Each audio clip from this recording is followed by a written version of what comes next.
사무엘서는 사사시대 말엽을 배경으로 하고 있습니다. 이스라엘이라는 나라가 사사시대를 지나 사울왕, 다윗왕, 즉 왕정시대로 가는 길목에 일어나는 사건을 기록하고 있습니다. 사사시대는 왕이었고 각자 자기 속인에 옳은 대로 행하던 영적 무정부 시대입니다. 나라가 타락과 패망의 늪에 빠질 때마다 하나님은 당신의 사람 사사를 보내 나라를 구합니다. 겨우 구하고 나면 얼마 지나지 않아 타락하고 또 하나님을 떠나서 삽니다. 그렇게 하기를 6번씩이나 반복합니다. 사무엘상 1장이 펼쳐지면 사사시대를 정리하고 새로운 시대를 여는 한 인물이 나옵니다. 그는 위대한 정치가도 대사사도 아니었고 지략에 뛰어난 장군도 아니었습니다. 한나라고 하는 한 여인이었습니다. 이 여인의 빛나는 장점이 새 시대를 연 것도 아니었습니다. 아이 낳지 못하는 불임이라는 가슴 아픈 사연이 역사를 열어가는 열쇠가 되고 있습니다. 사무엘서 역사 해설가는 한나라는 여인의 불임 고통을 당시 이스라엘 나라로 해석하고 있는 겁니다. 아이를 갖고 싶어 통곡하고 몸부림치는 이 여인은 단순히 아들 하나를 얻어보자는 몸부림이 아니었습니다. 이 아이를 통하여 썩은 세상을 치유하고 새 시대를 열고자 하는 갈망이었던 게지요. 그래서 역사는 곧 예언입니다. 오늘 우리는 사무엘서라는 역사서를 통하여 가슴 찢어지고 마음 무너진 여인 한나를 만나게 됩니다. 오늘 우리가 살고 있는 이 시대 한국교회가 아이 낳지 못하는 한나의 아픔이라는 것입니다. 곳곳에 교회들이 서 있지만은 복음을 낳지 못하는 한국교회, 희망을 낳지 못하는 그리스도인들, 어두운 세상에 빛이라는 떡두꺼비 같은 아들을 낳지 못하는 이 불쌍한 시대가 오늘 바로 우리 시대라고 하는 것입니다. 오늘 본문이 사사시대에서 왕정시대로 역사의 판이 바뀌어 가듯이 우리가 살고 있는 오늘 또한 역사의 판이 바뀌고 있습니다. 지금까지 보지 못했던 새 시대, 세상의 판의 이름이 이름하여 제4차 산업혁명시대입니다. 인공지능, IoT, 알파고, 왓슨, 로이어, 5G, 블록체인, 영어조차 생소하기만 합니다. 어느 나라든 어느 가족이든 어느 기업이든 어제의 성공과 성장이 내일을 보장해 주지 않습니다. 게임의 규칙, 룰이 없는 경제전쟁이 세계 도처에서 벌어지고 있습니다. 일본의 우리 산업 공격은 평화롭던 세계 경제 분업화를 깨뜨리고 있습니다. 어떤 나라는 이걸 만들고 어떤 나라는 저걸 잘하고, 그래서 서로 무역과 교류를 통하여 세계 경제가 함께 성장하던 시대가 깨어지고 있는 것입니다. 어제까지만 해도 세계화 그러더니 이제는 보호무역주의로 세계화와 보호무역주의가 무섭게 충돌하고 있습니다. 정의로운 세계 리더들이 보이지 않습니다. 이 엄중한 시대, 우리 정치도 정쟁만을 일삼고 있을 때가 아닙니다.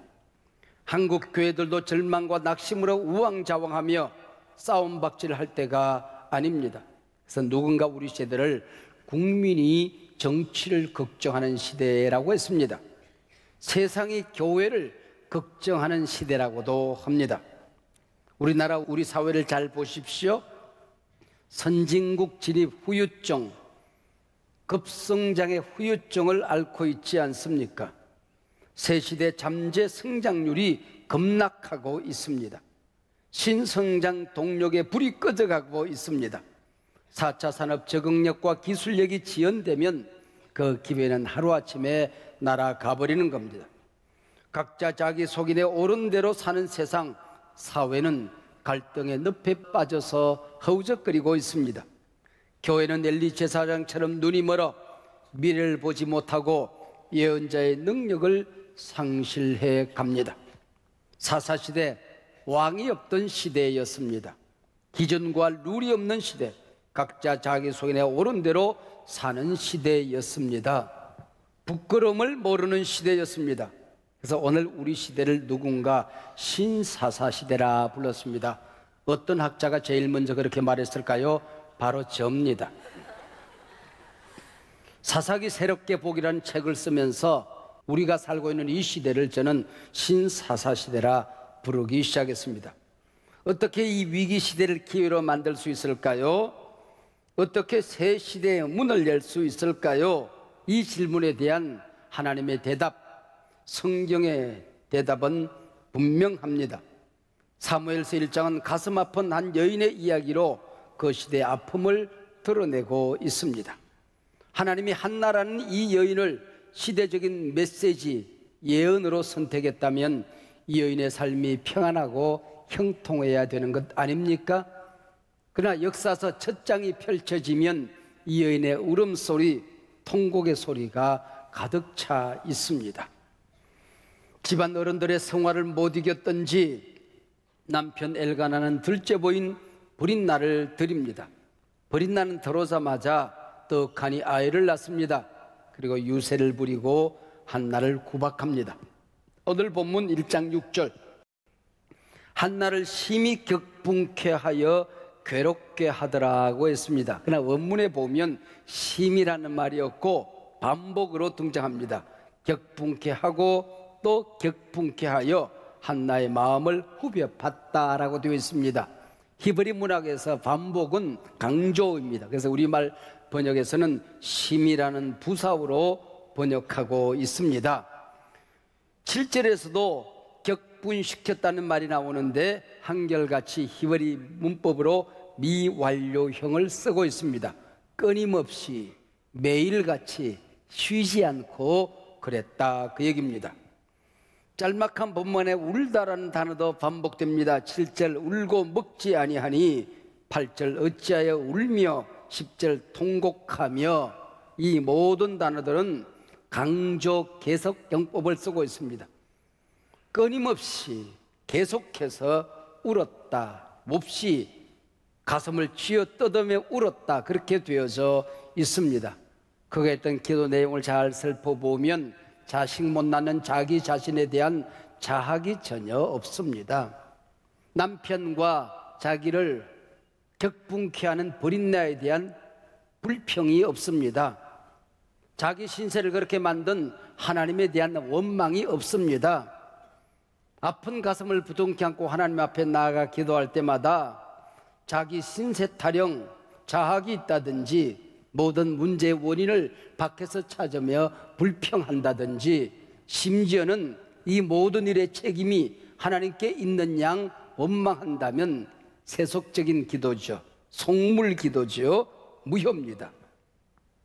왜 자식 달라고 기도합니까? 나도 남들처럼 자식 자랑 한번 해보고 싶어서가 아닙니다. 구박하는 버린나 혼내주고 싶어서도 아닙니다. 아픈 이 시대에 내 자식을 내어놓겠다고 하는 것입니다. 이 기도가, 이 통곡이 성령의 탄식이었다면 틀림없이 자기 아들이 세상에 아픔을 치유하는 하나님의 사람이 될 것을 알았던 거지요. 우리가 건강을 위하여 기도할 수 있습니다. 그러나 낳은 다음에 뭘 하기 위해서 건강하냐를 모르면 성물 기도가 되고 마는 겁니다. 사업을 위하여, 재물을 위하여 기도합니다. 그러나 그 재물을 얻는 목적을 알지 못하고 기도하면 그것은 위복적인 기도가 되고 마는 것입니다. 높은 자리를 구할 때가 있습니다. 올라가서 뭘 하게요? 그걸 모르면 어리석은 기도가 되고 마는 것입니다. 그래서 사무엘상 1장 뒷부분에 가면 그가 서원한 대로 자식을 여호와께 드리는 장면, 헌화식 장면이 나옵니다. 이 아이를 위하여 내가 기도하였더니 내가 구하여 기도한 바를 여호와께서 내게 허락하신지라. 그러므로 나도 그를 여호와께 드리되 그의 평생을 여호와께 드리나이다 하고 그가 거기서 여호와께 경배하니라고 했습니다. 자식 치워서 가문을 일으키는 일 귀한 일이지요. 나라를 섬기는 인물로 만드는 일 아름다운 일이지요. 영적인 지도자가 되어서 그 시대를 밝히는 인물이 되게 하는 것 멋진 일 아닙니까? 이 모든 것의 원리는 그의 평생을 여호와께 드리나이다, 이 말 한마디에 담겨져 있는 것입니다. 하나님이 쓰시면, 내 아픔을 하나님이 붙들면, 내 고통을 통하여 하나님이 역사하기 시작하면 내 아픈 시대를 치유하게 된다고 하는 것입니다. 고등학교를 졸업할 무렵 집안 어른들은 제게 고시 공부를 하라고 종용을 했습니다. 제가 꽤 공부를 잘하는 줄 알았던 모양입니다. 저는 그런 실력이 없었습니다. 저는 장군이 되고 싶었고 정치가가 되고 싶었습니다. 그는 할만하다 싶었지요. 그러나 육군사관학교에 보기 좋게 떨어졌습니다. 여간방에서 기도하다가 어린 시절 목사님 앞에 손들고 목사가 되겠다고 서원했던 일이 생각이 났습니다. 그래서 집으로 달려왔습니다. 어머니에게, 어머니, 제가 보기 좋게 떨어졌습니다.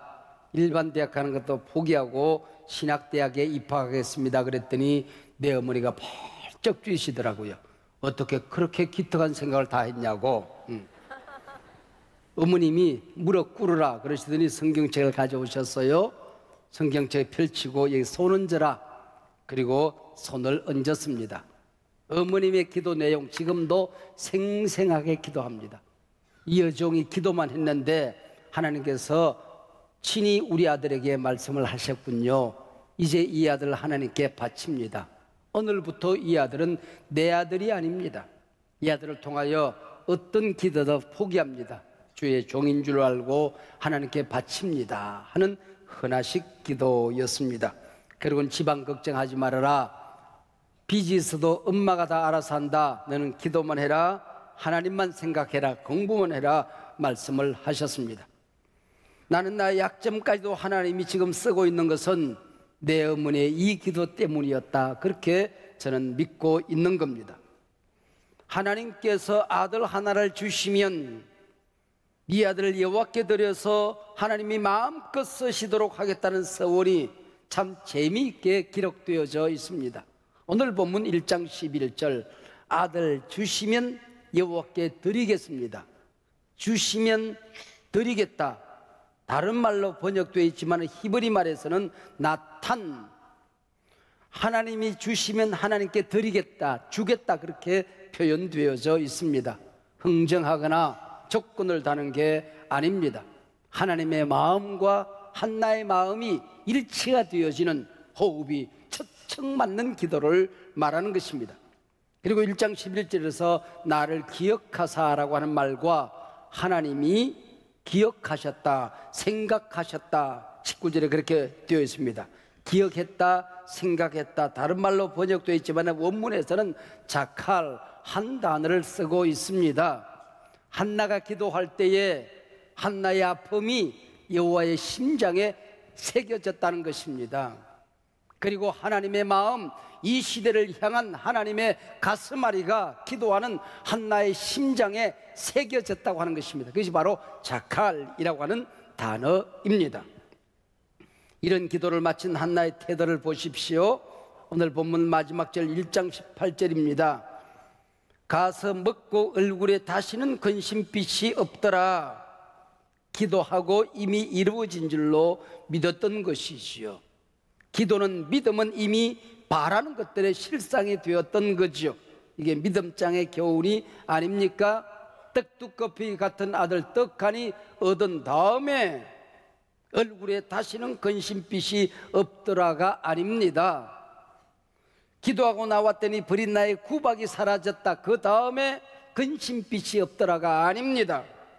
기도하고 일어서서 다시는 얼굴에 근심빛이 없더라, 그렇게 되어져 있습니다. 기도해보면 아는 겁니다.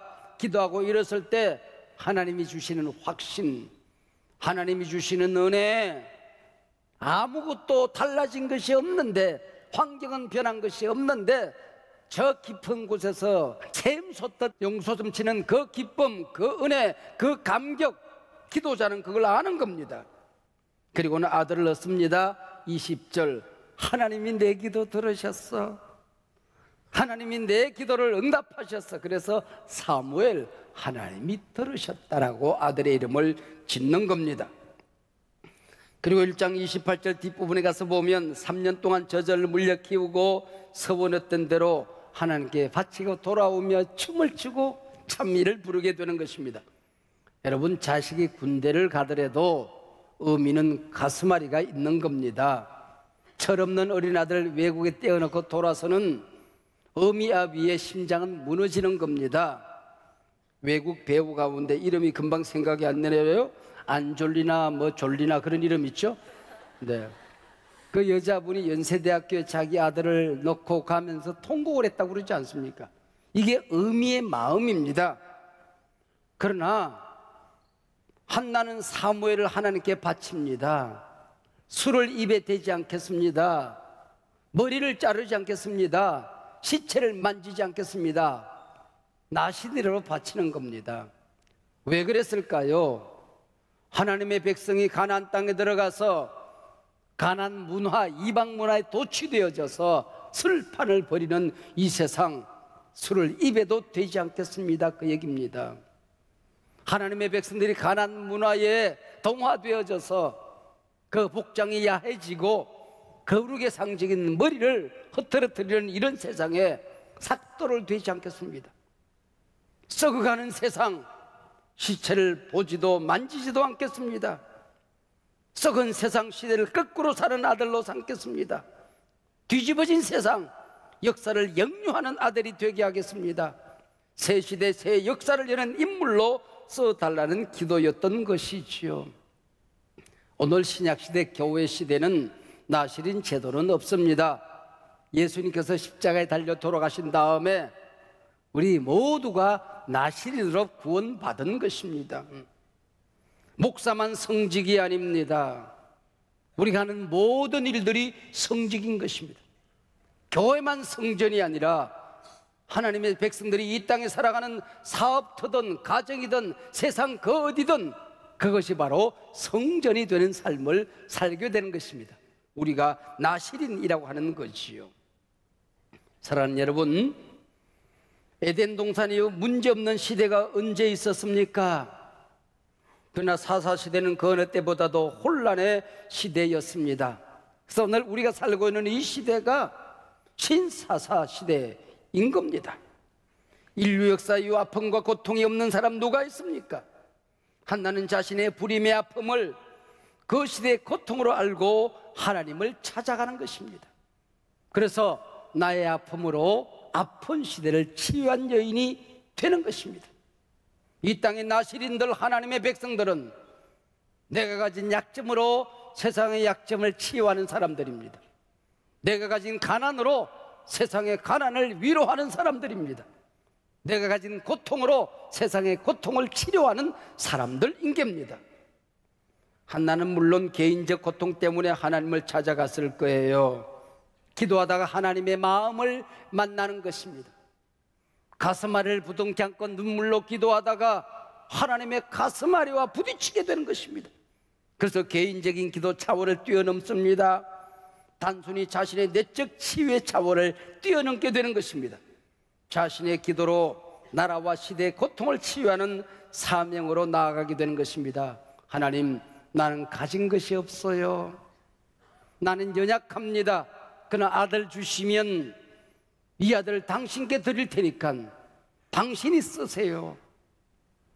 하나님의 가슴앓이를 어루만져 드리는 이 역사의 고통을 치유하는 아들로 하나님 이 아들을 써주세요.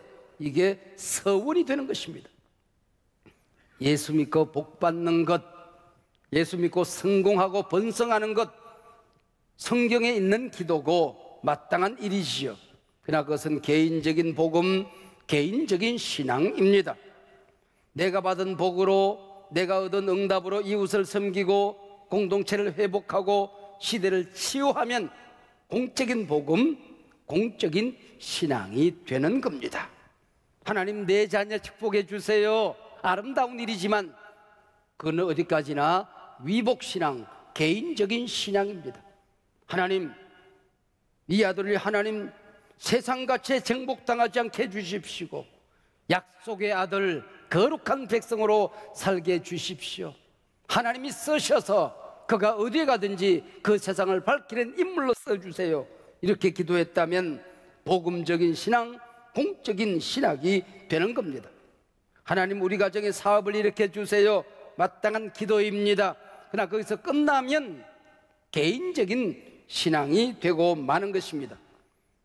그러나 이 사업이 하나님의 사업 되게 해주세요. 하나님, 우리 사업터가 성전되게 해주세요. 우리 사업에 함께 일하는 모든 가족들이 천국의 백성으로 서로 사랑하게 해주세요. 그렇게 기도했다면 공적인 신앙이 되는 것입니다. 하나님, 우리 교회를 부흥케 하사 성도들이 드릴 마땅한 기도지요. 그러나 우리 교회 부흥과 성장이, 우리 교회 예배와 사역이 우리만의 행복이 아니라 한국교회 치유의 자리가 되게 하여 주시옵소서. 한국교회를 섬기는 교회가 되게 해 주시옵소서. 기도했다면 공적인 신앙, 공공의 복음이 되는 것입니다. 세상을 살리고 치유하던 생명의 복음이 유럽으로 들어가 문화가 되었습니다. 기독교가 미국에 들어가 기업이 되었습니다. 그 기독교 한국에 들어와 문화와 기업을 뛰어넘어 위복신앙, 번영신학이 되었습니다. 이 나라가 가난했던 시절 한 사람 한 사람 우리가 복받는 복음은 충분히 전도 메시지가 되었습니다. 그러나 이제 한국교회는 어린아이가 아닙니다. 참된 복음을 알아야 됩니다. 말씀의 진리를 우리가 깨달아야 되는 것입니다. 세상을 변화시키는 공적인 신앙, 공적인 복음의 능력을 알아야 한단 말입니다. 복음은 나 혼자 누리고 즐기는 마약이 아닙니다. 세상을 치유하는 명약이 되어야 하는 것입니다. 사적 복음, 번영신학, 성공주의에 갇힌 우리 신학의 틀 한계를 이제 깨고 나와야 할 때가 되었습니다. 우리 교회 성공의 경계를 넘어 한국 교회, 우리 사회, 우리 시대 역사의 무대로 나아가야 하는 것입니다. 사회와 세상으로부터 외면당하는 교회가 아니라 세상의 등불을 밝혀내는 공적인 신앙을 알아야 된다는 것입니다. 한나를 보세요. 자신의 부림의 고통으로 사사시대 교회의 희망의 부림, 하나님의 뜻 부림을 치유합니다. 엘리 제사장의 귀가 먹고 눈이 먼 시대를 하나님의 음성을 듣고 하늘문을 여는 시대로 만들어내는 것입니다. 하나님이 들으셨다. 귀 먹으리 엘리 시대가 아니라, 눈먼 엘리 시대가 아니라 하나님이 들으시는 시대, 세상의 아픔을 치유하는 시대, 사무엘 시대에 막을 열게 되는 것입니다. 그래서 사무엘서 1장은 통곡으로 시작하여 찬미로 막을 내립니다. 나의 고통이 세상의 찬미로 바뀌어지는 것입니다. 그가 나 여호와께 바친 그 아들 사무엘이 다윗에게 기름을 부어서 왕정시대를 여는 것입니다. 다윗 왕에게 예수 그리스도가 메시아가 태어나게 되는 것이죠. 사랑하는 여러분, 오늘 우리의 고통이 무엇입니까? 아픈 그 기도 제목이 무엇입니까? 애가로 하나님 앞에 나아갔다가 그가 가는 곳곳마다 찬가가 울려 퍼져야 한다는 것이 오늘 본문 메시지입니다. 부림의 아픔을 안고 하나님 앞에 나아가서 치유를 만들어내는 사람이 이 땅의 그리스도인들입니다. 나의 아픔이 세상의 고통을 치유하는 사명이 될 때에 그가 진정 리얼 크리스찬이 되는 것입니다. 보십시오. 한나의 찬미는 100년이라는 세월을 뛰어넘어 마리아의 찬가로 바뀌어집니다. 한나의 찬미는 마리아의 찬가와 어쩌면 그렇게 내용이 같은지요. 한나의 찬미로 사무엘이 왔다. 마리아의 찬미로 예수 그리스도가 오셨다는 얘기입니다. 이것이 사무엘서의 메시지입니다. 우리 아픔으로 아픈 시대를 치유하는 신비가 복음이요 공적인 신앙입니다. 오늘 당신의 아픔은 절망으로 끝나서는 안 됩니다. 넋두리로 번져가서는 안 됩니다. 한숨으로 맞춰져서는 안 됩니다. 아픈 세상을 치유하는 명약이 되고 사명이 되고 능력이 되어야 하는 것입니다. 이제 한국 교회 세상의 조롱거리가 아니라 비난거리가 아니라 신학의 개혁이 일어나야 합니다. 우리가 세상에서 몸담고 살아가는 직장인으로서, 사업가로서 일터 신앙이 달라져야 됩니다. 일하는 목적이 달라져야 됩니다. 기업의 철학이 달라져야 하는 것입니다. 기도할 때마다 위복적인 신앙, 기독교가 아니라도 어디에 있는 무당 푸닥거리에도 있는 위복적인 기도가 아니라 바로 공적인 기도, 공공의 능력이 우리 기도에서 나타나야 하는 것입니다. 우리 가정 한쪽 모퉁이에서라도 빛이 되고 복음의 능력이 되는 우리 귀한 그리스도로 살아가라. 오늘 역사서의 첫 장이 열려지면 우리에게 웅변처럼 말씀합니다. 나의 아픔으로 아픈 시대를 함께 치유해 가십시다.